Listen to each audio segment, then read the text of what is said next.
Bem-vindos a mais um episódio do Art Talks, realizado pela Play It Again. Hoje estamos com a Mônica Ximenes, CEO do MCM Group. Olá, Mônica, obrigada por estar aqui hoje. Um prazer. Então, a gente vai começar pelo começo, né? Vamos falar um pouco sobre a sua trajetória, onde começou, por que começou, quais foram as inspirações. Hoje especialmente é um dia tranquilo de emoções, porque hoje meu pai faria 72 anos e acho que foi esse cara que me ensinou a fazer eventos na vida. Foi através dele que eu comecei a entender esse mundo da comunicação.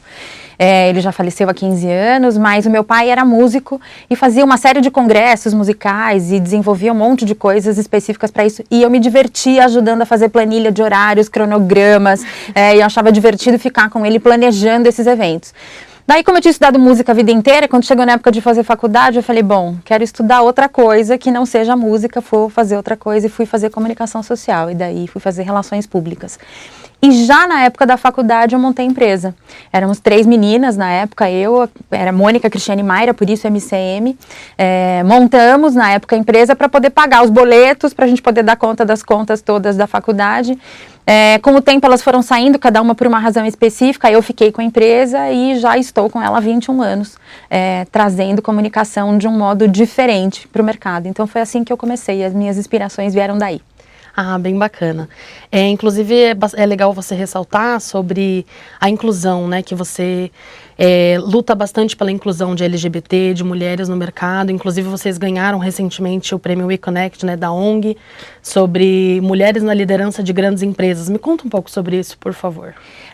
O prêmio chama International Women Entrepreneur Challenge, algumas coisas mais.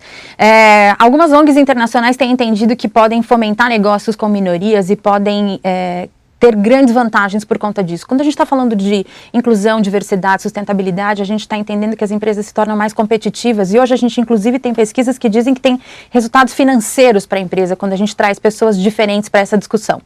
A gente viu o Obama semana passada falando no VTEX Day, um evento que a gente também estava lá montando os stands deles, falando dessa necessidade de trazer mulheres e trazer pessoas diferentes. Ele disse que um dos sucessos do governo dele era ter pessoas pensando de forma diferente, entendendo e respeitando a diversidade no momento de tomar decisão.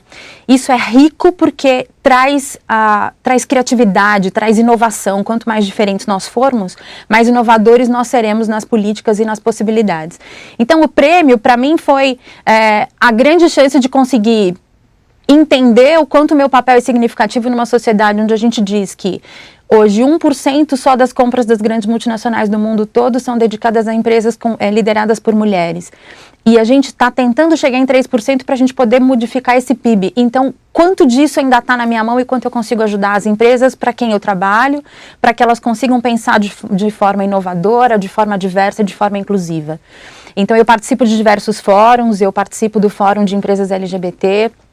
Hoje são 67 empresas signatárias que estão preocupadas em trazer oportunidades e direitos iguais à comunidade LGBT dentro do mundo corporativo, porque essas pessoas trabalham, consomem, então como é que elas podem ser vistas de forma igual e podem ter as mesmas oportunidades?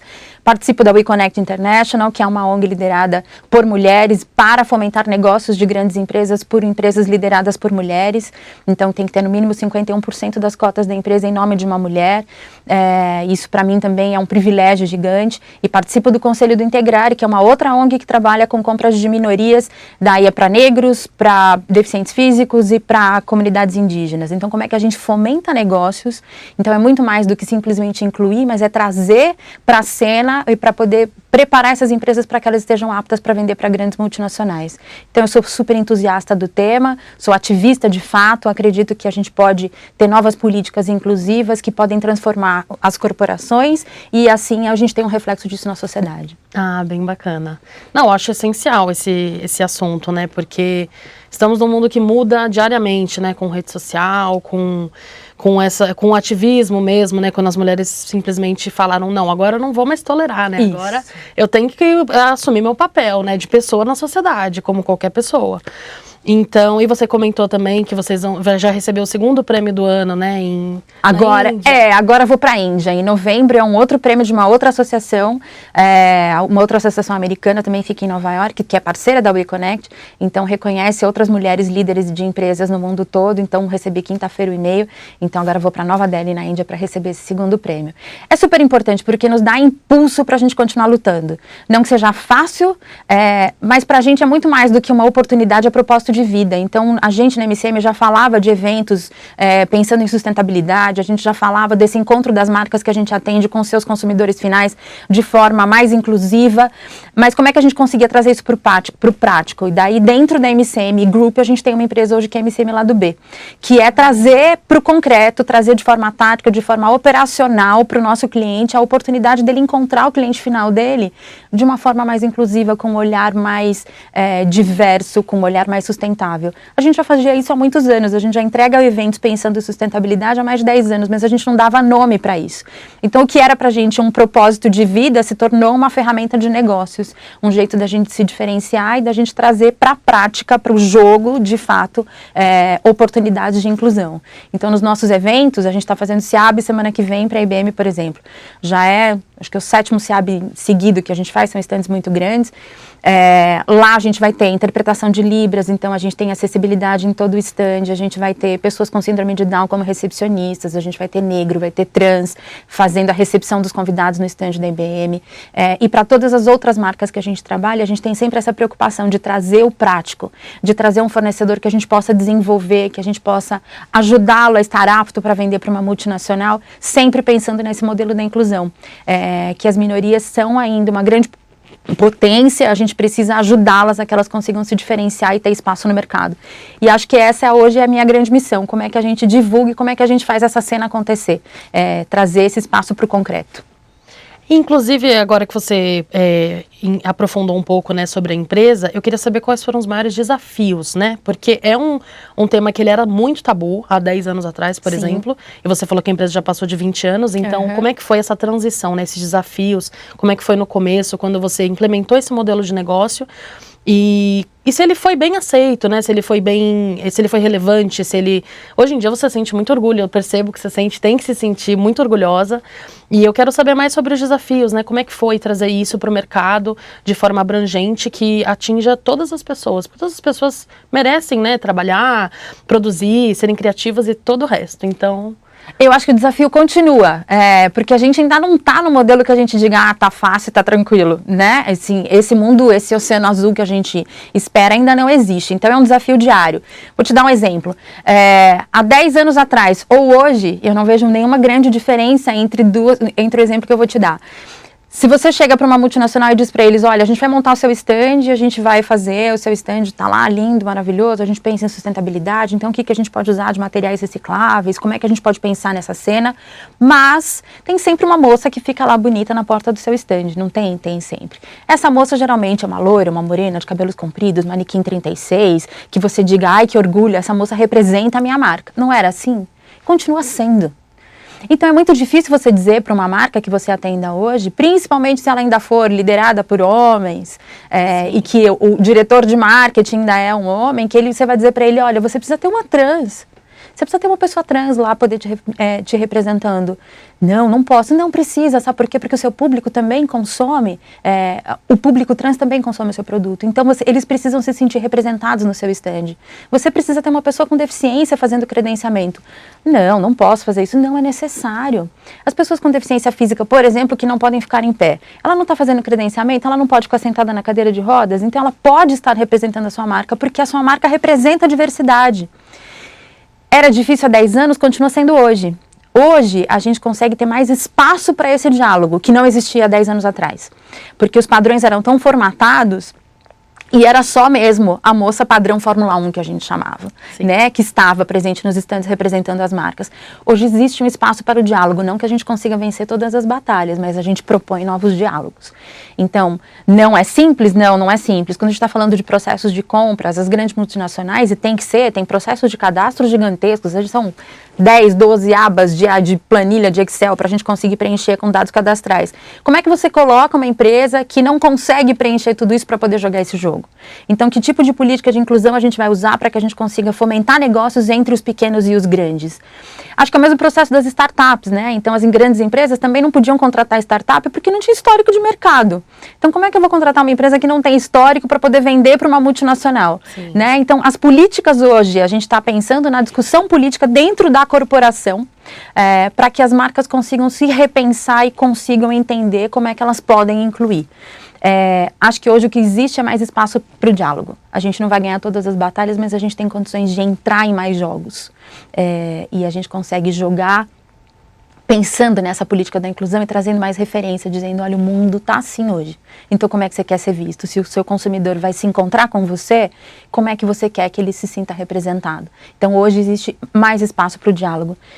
E acho que isso é fruto de um trabalho de longos anos, de muita gente, de muitos outros ativistas que continuam caminhando. A minha necessidade de ser representação desses núcleos todos é dentro da corporação. Mas tem gente discutindo isso na política, tem gente discutindo isso na sociedade, então cada um encontrando esse espaço, mas o importante é que exista espaço e que a gente possa discutir. Ah, com certeza, concordo plenamente. E uma coisa que também você mencionou sempre foi uma batalha, né? É uma batalha até hoje, mas as empresas que vocês fornecem, né, os eventos e as propostas, elas naturalmente já têm, né, esse papel de diversidade e representatividade, né? Quais que são eles atualmente? Quais são essas empresas que vocês têm vínculo, que vocês produzem conteúdo? A gente trabalha com a IBM há 14 anos. A IBM foi parte da transformação da história da nossa vida como empresa. Porque até a gente começar a atender a IBM, a gente atendia outras empresas que atendiam grandes empresas. Então, nós éramos o terceiro, o quarto ali, atendendo multinacionais e empresas de grande porte. Daí a IBM veio num projeto de inclusão, de trabalhar com fornecedores de minoria, de trabalhar com fornecedores de empresas lideradas por mulheres. Então, eles já lidam com diversidade e com inclusão há muito tempo no mundo todo. Então, nesse processo, a gente chegou na IBM e com uma proposta diferente de trabalho, e daí a gente conquistou a IBM e ela está conosco fazendo parte das nossas vidas já há 14 anos. A gente tem bastante orgulho disso, porque atender uma marca há 14 anos consecutivos é bastante tempo. Muita coisa. No mundo volátil que a gente tem hoje, com a quantidade de agências que existem hoje de live marketing no Brasil, então é muito difícil manter uma conta durante tanto tempo, e a gente tem tido bastante sucesso, porque de fato é uma parceria. Eles nos melhoraram muito, então muitas das coisas que eu aprendi, eu fui apresentada ao eConnect, ao Integrare pela IBM. Né, o presidente da IBM na época era o presidente do Integrare, quando eu fui para o Integrare. Então, eles nos apresentaram para essas possibilidades todas e foram nos moldando para esse mundo corporativo de marcas mais potentes. Então, a IBM é uma marca que está com a gente há muito tempo, a gente atende BASF, todos os eventos de agro BASF no Brasil são nossos. É outra empresa com uma política de sustentabilidade incrível e que tem discussões sobre diversidade, sobre inclusão, que são muito ricas para a gente. Então, a gente está junto nos fóruns e a gente está junto na linha final, né? Lá entregando o evento para o agricultor, para o cliente final deles. O mercado de agro no Brasil ainda é um mercado difícil, né? Quando a gente está falando de práticas de inclusão, de diversidade, é bem desafiador para a gente trazer essas políticas todas para esse mundo agro. Porque, naturalmente, no Brasil, fomos educados e a nossa cultura é de que o homem que era o homem do campo, né? Não tinha mulher do campo. Então, a mulher no agro hoje ainda é um desafio. Caseira, né? Que cuida dos filhos, produz a comida. E o homem é que é o responsável pelos negócios do campo, né? Então, no mercado agro, é um mercado sensível e com muitos desafios. Então a gente está lá com eles nessa batalha, fazendo isso acontecer. Então a gente tem um volume grande de eventos hoje, a gente tem 4 marcas dentro da MCM Brand Group, né?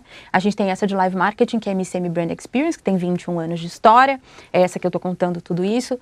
A MCM Lado B, que é o que eu te contei, que traz essas políticas para a verdade, a gente consegue trazer para a cena essas políticas de inclusão, diversidade e sustentabilidade. A MCM Digital e a MCM Estados Unidos. Então, hoje a gente conseguiu encontrar no mercado um jeito de ser diferente e fazer um jeito diferente para os nossos clientes. Então, entender essas práticas todas sobre uma outra ótica. Bem legal. E você comentou até que tem a parte digital, né? Então, vocês também fazem bastante coisa no digital. Como que é essa formatação, né? Como é que vocês aplicam tudo isso num lugar que é sempre lotado de informação e lotado de público, né? O digital é um desafio para todo mundo, né? O que eu digo mais é que não existe mais um mundo on e off, eles se integraram, né? Exatamente. Então, não tem mais só o digital e nem tem mais só o off. Então, os mundos se integraram. A MCM Digital é um jeito da gente conseguir olhar para os nossos clientes hoje com políticas e estratégias de digital que sejam mais rápidas e mais velozes. Mas eles estão integrados. Não tem mais como trabalhar com as duas coisas de forma separadas. Então, a gente tem contas que a gente atende em digital e tem contas que a gente atende em off que a gente migra para o digital. Então, as duas conversam, né? É um desafio diário porque tudo que você sabia hoje pode não servir mais para amanhã. Então, eu me sinto velha demais quando eu estou discutindo digital, porque eu tenho 45 anos e me sinto de fato velha, porque tudo que você sabe hoje, amanhã pode não ser mais verdade. O passado já ficou, né? Os novos algoritmos já foram lançados, o Facebook mudou o algoritmo, o Insta também. Então, como é que a gente lida com tudo isso? É uma velocidade que essa geração do touch consegue fazer isso de uma forma mais simples. Eu imagino que meu filho tem 11 anos.